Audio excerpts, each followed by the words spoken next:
Magandang araw mga kapiston, panibagong video na naman ang aking ginawa.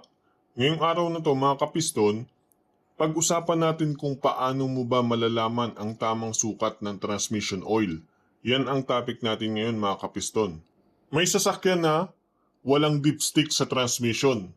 Ituturo ko sa inyo kung paano ba mag-check ng tamang level ng transmission oil kahit walang dipstick sa transmission. Yung iba naman merong dipstick. Yung mga sedan na sasakyan o kaya yung SUV, AUV, meron niyang mga dipstick sa transmission para malaman mo yung tamang level. Kung mapapansin mo mga kapiston yung nasa picture, ito ay transmission dipstick ng sedan na sasakyan, okay?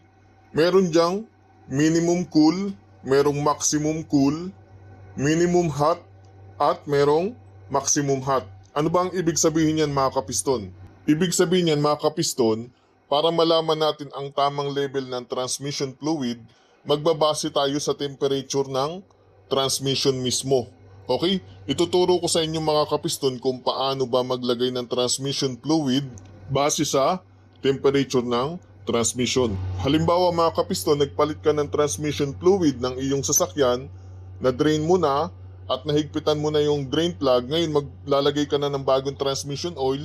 Ang una mong gagawin mga kapiston, mag-i-initial refill ka muna, okay? Kung ang iyong makina ay 1.5 or 1.3, 1.8 o kaya naman 2.0 engine, ang una mong gagawin, dapat naka-off ang makina, mag-initial refill ka muna ng 3 litro ng transmission oil, okay? Kapag nalagyan mo na ng 3 litro na transmission oil, start mo na yung makina. Habang naka-start yung makina, hugutin mo yung dipstick ng transmission oil. Dapat yan mga kapiston, kapag malamig pa ang transmission ng iyong sasakyan, dapat yan nasa maximum cool lang, okay? Kapag umiinit ang transmission, unti-unti yan tumataas papunta sa maximum hot, okay? Ulitin ko mga kapiston, pagkatapos mong maglagay ng 3 litrong transmission fluid para sa initial refill, ngayon, start mo yung makina.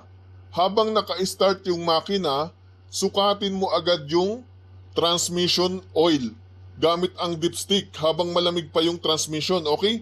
Ngayon, tingnan mo kung umabot ba sa maximum cool yung nilagay mong 3 litro na transmission oil para sa initial refill. Kapag napansin mong hindi umabot, halimbawa nasa baba ng minimum cool, dagdag ka pa ng transmission fluid hanggang umabot sa maximum cool, okay? Dapat yan mga kapiston, naka-start yung makina, okay? Kapag nasa maximum cool na yung transmission fluid na nilagay mo, pabayaan mo na mga kapiston.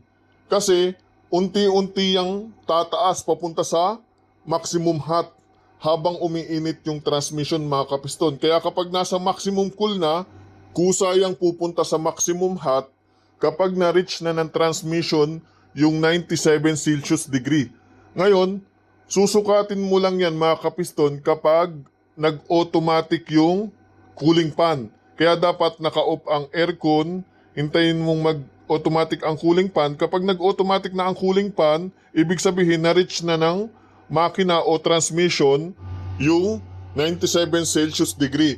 Ngayon, susukatin mo ulit siya kapag na-reach na yung 97 Celsius degree, tingnan mo kung umabot sa maximum hot, pwede rin sa pagitan ng minimum hot o at maximum hot, okay? Kapag andun yung level, ibig sabihin, nasa tamang level na yon transmission fluid, okay?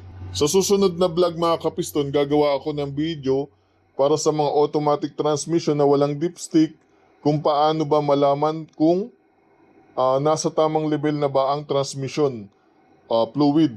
At saka sa mga SUV at ganun din sa manual transmission. So yun lang mga kapiston, at sana may natutunan ka sa vlog natin ngayon, at kung may natutunan ka, please subscribe sa ating YouTube channel para tuloy-tuloy yung mga basic video, mga basic na kaalaman tungkol sa iyong sasakyan.